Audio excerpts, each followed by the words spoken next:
श्रीमन्नारायण नारायण नारायण, श्रीमन्नारायण नारायण नारायण, श्रीमन्नारायण नारायण नारायण, श्रीमन्नारायण नारायण नारायण, श्रीमन्नारायण नारायण नारायण, श्रीमन्नारायण नारायण नारायण। सभी भक्त लोग बहुत ध्यान से सुने। जब उन्होंने कहा कि जहां स्वयं भगवान विराजमान है वहां मंदिर की क्या आवश्यकता।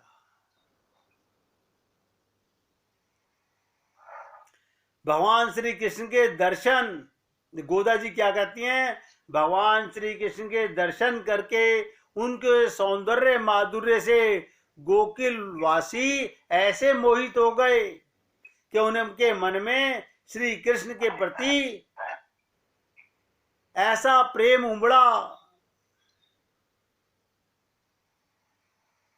साक्षात्कार हृदय के अंदर प्रेम का मंदिर बनने लगा। यानी गोपियां ग्वाल यशोदा मैया के महल में जाकर वो आनंद महसूस करते थे जो मंदिर में जाकर के आनंद महसूस होता था। अयोध्या में भी भगवान श्री राम भद्र का अवतार हुआ, उनके भी रूप सौंदर्य से सब लोग मोहित हो गए थे। वहां श्री रंगनाथ भगवान का दिव्य मंदिर था जिसमें सब लोग आराधना करते थे। और रास तिलक के अवसर पर ध्यान दीजिएगा, श्री वशिष्ठ जी की आज्ञा से स्वयं भगवान राम अपनी विशालाक्षी सीता के साथ श्री नारायण की उपासना करने गए थे। भगवान भी लीला करते हैं। श्री कृष्ण के अवतार काल में भी आश्रय के लिए गोकुल में गरुड़ वाहन का मंदिर वर्तमान था। महाविष्णु का मंदिर गोकुल में विराजमान था। फिर दूसरी शंका उठी कि भगवान के नाम में गरुड़ के नाम जोड़ने की क्या आवश्यकता है। इस शंका का समाधान करते हुए कहा, भगवान अपने भक्तों को बढ़ाई देना चाहते हैं। उनके नाम में कोई भक्त के संबंध की बात आ जाती है तो उनको बहुत प्रिय है। भगवान ने तो यहां तक कहा, अहम भक्त पराधीना, जो मेरे भक्त की आराधना करता है मैं उसकी आराधना करता हूं। अपने सब नामों में उन्हें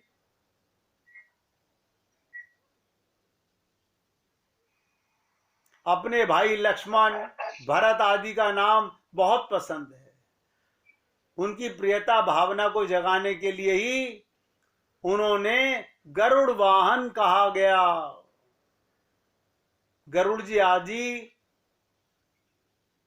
भगवत विचारकों के पुरस्कार द्वारा मिलना ही सबके लिए सुंदर मार्ग है।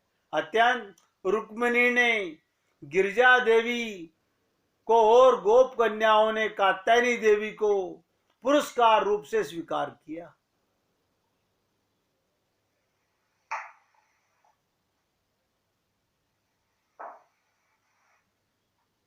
किसी ने सखी ने पूछा गोदा जी से कि हमारे मन में एक भाव और आ रहा है, आप इसका भी निरूपण कीजिए कि शंख तो सफेद होता है, उसकी विशेषता क्या है। तो गोदा देवी का कहना था, ये सभी सदा प्रेम के आवेश में रहते हैं। यानी कृष्ण के स्पर्श मात्र से जो चीज उनके भगवान विष्णु का वाहन गरुड़ पूजनीय हो गया, शंख पूजनीय हो गया। शंख की आवाज सुनकर इनको 5 जन्य शंख की स्मृति उभर आई। 5 जन्य बजाते समय ही श्री कृष्ण की मुख मुद्रा लाल लाल अधरों पर धरे हुए प्यारी जी के गोल कपोल के समान चमकते हुए शंख की ध्वलता का ध्यान उन्हें हो आया और मुख से श्वेत शब्द निकल पड़ा। गोदा जी कहती हैं, तुम इस शंख की ध्वनि नहीं सुन रही है जो 5 जन्य शंख के घोष से भी अधिक प्रभावी है। वो तेरे जगाने के लिए पर्याप्त है। तो सरोजनी गोदा जी से कहती है, ये शंख ध्वनि तो मंदिर के पहरेदारों और कर्मचारियों को बुलाने के लिए रात में अनेक बार हुआ करती है, और अभी प्रभात नहीं हुआ। ये शंख ध्वनि किसी भी प्रकार प्रभात का प्रमाण नहीं। तो गोदा जी ने कहा, हमारी प्रार्थना से तू उठ बैठ। भगवान के मिलने में रस की तब तक बड़ी न्यूनता रहती है जब तक उनके अनन्य प्रेमी भागवत जनों का मिलन नहीं होता। ये बहुत विकराल बात कही है। क्या मतलब? जब तक संत मिलन नहीं होगा, भक्त मिलन नहीं होगा, तब तक साधना सफल नहीं होती। ये जीव आगे नहीं बढ़ पाता।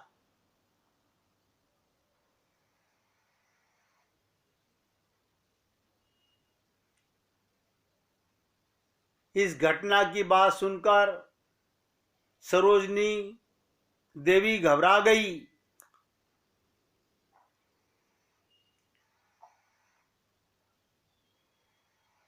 क्यों? गोदा जी ने जब उनको भगवान के इस रस का याद दिलाया तो गोदा बोली, बीजम विश्वस्य सागरे सर्पे निद्रा प्रवृत्ति धृत्या मुनि गणा हृदय। इसमें घबराने की क्या बात? पिशाची पूतना और शक्टासुर दोनों मर गए। श्री कृष्ण समुद्र में शेष शैया पर बड़े आराम से शयन कर रहे हैं।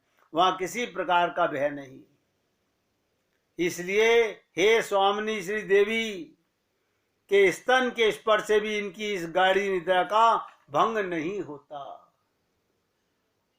इसलिए गोदा जी सभी सखियों को निवेदन करती हैं कि जितनी जल्दी हो सके उतनी जल्दी उठ जाओ, जाग जाओ, यानी भगवत प्रेम के लिए अग्रसर हो जाओ, जो कि हम लोग 99%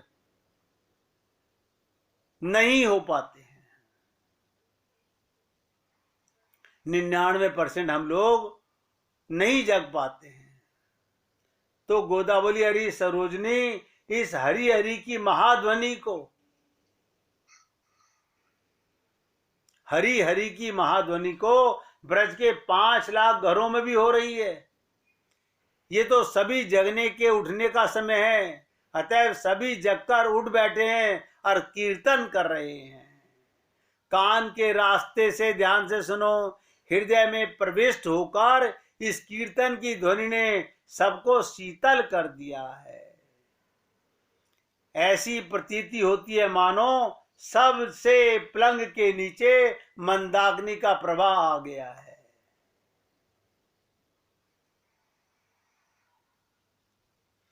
ये बात आज जो गोदा जी ने कही, उन्होंने कहा, सखियों से पूछा कि आज जो बात मैंने तुम्हारे को रहस्यपूर्ण बताई उसका अर्थ क्या था, वो ध्यान से सुनो। अज्ञान रूपी निशा के अंधकार का नाश करने वाली, अज्ञान रूपी निशा के अंधकार का, आप और हम लोग ये जो ममता मोह आसक्ति, ये माया के चंगुल में फंसे हुए हैं। ये मेरा घर, ये तेरा घर, ये मेरा परिवार, ये तेरा परिवार, ये सब अज्ञान का अंधकार है। अज्ञान रूपी निशा, ये अंधकार के नाश करने वाले ज्ञान रूपी सूर्य का उदय होना ही प्रातः काल है। जिसे आत्मज्ञान हो गया उसे समझिए वो जाग गया। वरना सारी दुनिया ज्ञान में सोई पड़ी है, सारी दुनिया ज्ञान में सोई पड़ी है। जीव तब जागा मानिए जब उसे आत्मज्ञान हो जाए।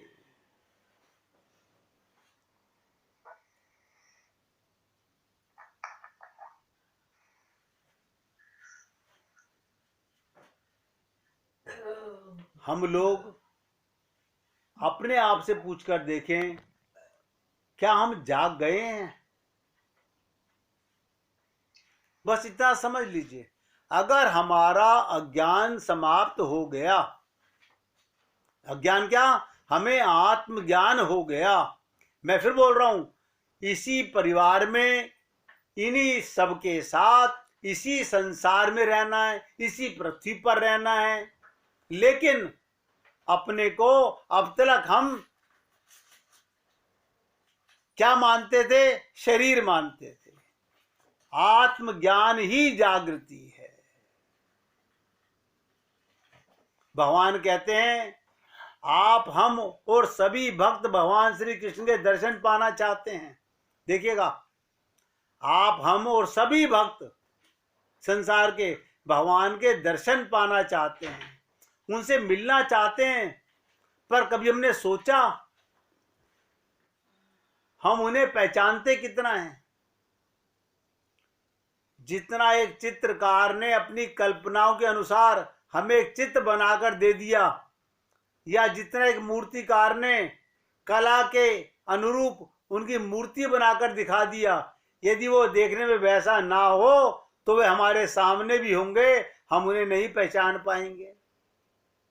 अनंत रूपाए, भगवान के अनंत रूप हैं, कैसे पहचानोगे? हम लोग मंदिर में जाके हनुमान जी की मूर्ति को देख के कह देते हैं हनुमान जी की मूर्ति है, ये भगवान शंकर की है, ये देवी दुर्गा की है, ये ब्रह्मा जी की है, ये विष्णु जी की है, ये राम जी की है। बस ये भगवान की पहचान नहीं है, ये भगवान के दर्शन नहीं है, ये मूर्ति दर्शन, चित्र दर्शन है। ध्यान से सुनिएगा, संत तुलसीदास जब भिक्षा लेने के लिए जा रहे थे तो उन्हें धनुष बाण लिए सफेद घोड़े पर सवार दो सुंदर राजकुमार जाते दिखाई दिए, किंतु वो उन्हें नहीं पहचान पाए। तब स्वयं हनुमान जी ने आकर उन्हें बताया कि जो अभी तुम्हारे सामने से गए हैं वो प्रभु राम और लक्ष्मण थे। ये जानकर तुलसीदास जी को बहुत दुख हुआ कि मेरे प्रभु मेरे आगे से निकल गए, पर मैं मूर्ख उन्हें पहचान नहीं सका। तब उन्हें दुखी देखकर हनुमान जी ने उन्हें बताया कि कल प्रातःकाल उन्हें पुनः प्रभु के दर्शन होंगे। भगवान हमको अनेक रूपों से दर्शन देना चाहते हैं, हम कैसे पहचानेंगे? क्योंकि हमने तो मूर्ति के दर्शन किए हुए हैं, चित्र के दर्शन किए हुए हैं। अगले दिन प्रातःकाल तुलसीदास जी जब चित्रकूट के घाट पर बैठे थे, तब प्रभु श्री राम एक बालक का रूप लेकर, ध्यान से सुनो, उनके पास आए और क्या बोले तुलसीदास जी से? बाबा हमें चंदन चाहिए, हमें चंदन चाहिए, क्या आप हमें दे सकते हैं? हनुमान जी ने विचार किया कि कहीं तुलसीदास जी फिर धोखा ना खा जाएं, इसलिए उन्होंने तोते का रूप रख के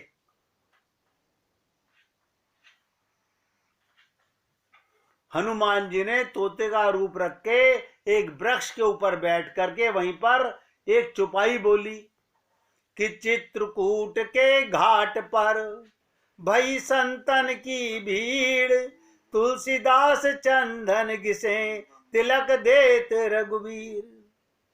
तुलसीदास जी ये सुनकर के, ये दोहा सुनकर प्रभु श्री राम की छवि देखने में अपनी सुध-बुध खो बैठे। सुध-बुध खो बैठे। तब प्रभु ने स्वयं उनके हाथ से चंदन लेकर तुलसीदास जी को तिलक किया और अंतर ध्यान हो गए। क्या तात्पर्य इस कथा का? कथा कहने का तात्पर्य केवल इतना, हम तो तुलसीदास जी जितने भाग्यशाली नहीं हैं जो स्वयं हनुमान जी आकर हमारे प्रभु की मुलाकात कराएंगे। इसलिए जो हम बार बार आपसे निवेदन करते हैं ना कि सुमिरन कर ले मना, छिन छिन राधा रमना, सुमिरन कर ले मना, छिन छिन राधा रमना।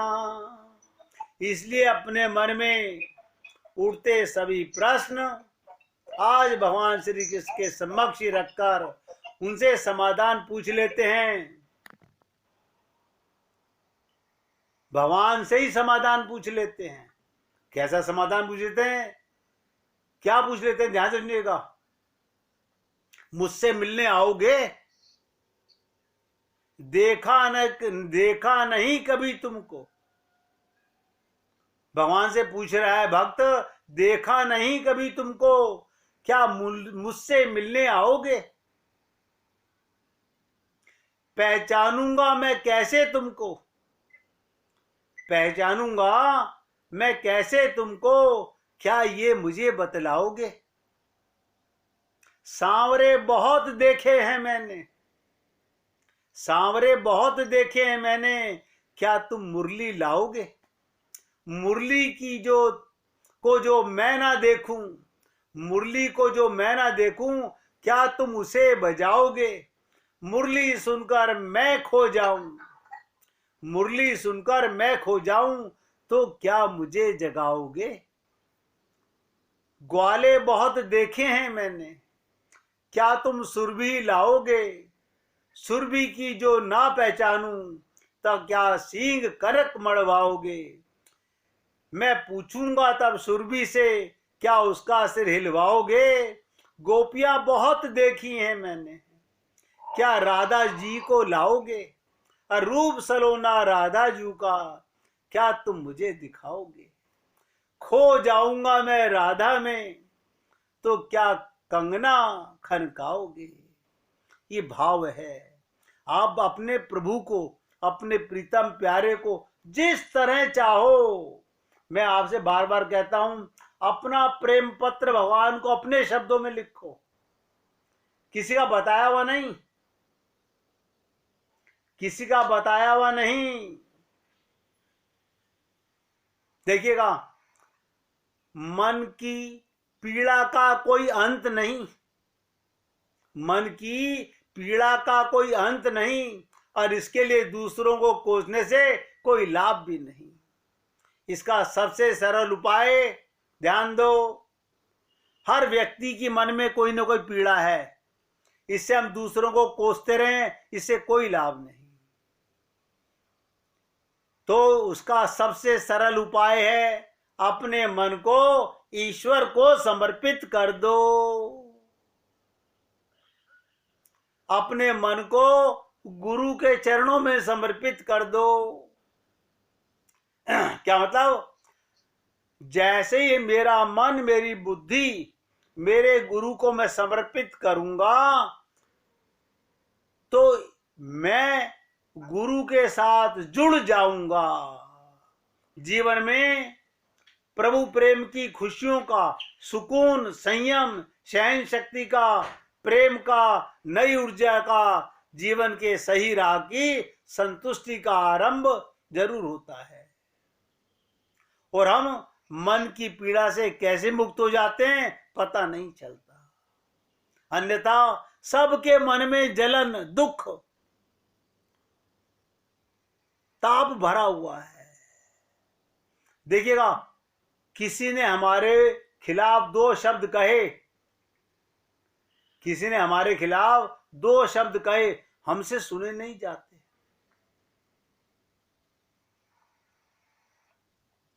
भगवान कब मिलता है? बहुत गहराई से सुनिएगा। भगवान कैसे मिलता है? राधा जी कैसे मिलती हैं? अपनेपन से, अपनेपन से। अरे मन में ये धारणा धारो, मैं भगवान का ही हूं। मीरा तो नहीं बन पा रहे, कम से कम मीरा के पद चिन्हों पर चलो। अगर भगवत प्राप्ति करनी है तो केवल अपनेपन से मिलेंगे। चाहे मुझे घोर नरक मिले, परम पद, आनंद, मोक्ष, इन सब की बात तो जाने दो, लेकिन राधा जी आप मेरी हो, ये बात मन में पक्की धारण करो। जैसे औलाद को कहते हो ना, ये मेरा है। इसी से तो मालूम पड़ता हम कितने ज्ञानी हैं। इसी से मालूम पड़ता है हम कितने अज्ञानी हैं। ये बात बड़ी संकल्प के साथ कहो कि मेरे तो गिरधर गोपाल, दूसरो ना कोई।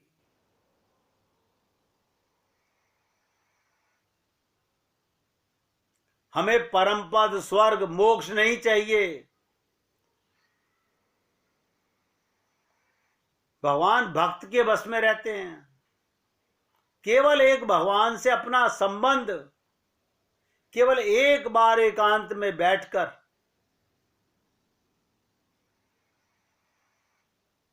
कभी भगवान का सुमिरन कीजिएगा। अपना जो नाम तुमको प्रिय लगे, देखिएगा रोना आने लगेगा, अंदर से प्रेम छलकने लगेगा। लेकिन करने से होगा।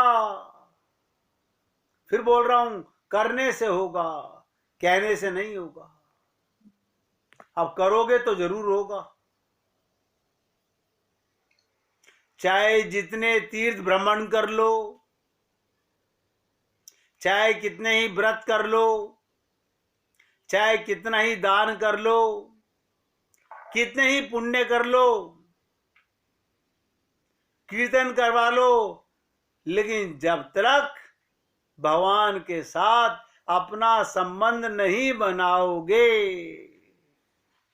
तब तक भगवान आपके हृदय में अपना स्वरूप नहीं दिखाएंगे। आज यहां पर इस पासुर को ये बता के समाप्त कर रहा हूं। अज्ञान रूपी निशा के अंधकार का नाश करने वाला ज्ञान रूपी सूर्य का उदय होना ही प्रातः काल है। जब हमारे जीवन में संत महात्मा आ जाते हैं तो समझिएगा हमारी शरणागति होते ही हमारा दिन का उदय हो जाता है। ज्ञानी वैष्णव जन ही पक्षी हैं, जो जागे हुए हैं, जो हरि कीर्तन कर रहे हैं, वही वैष्णव पक्षी हैं। जिनके सत्संग के सुनने से हमारे हृदय में आत्म जागृति होने लगे, समझिएगा वो भगवान का प्यारा हमारे जीवन में कृपा बरसाने ही आया है। आप और हम लोग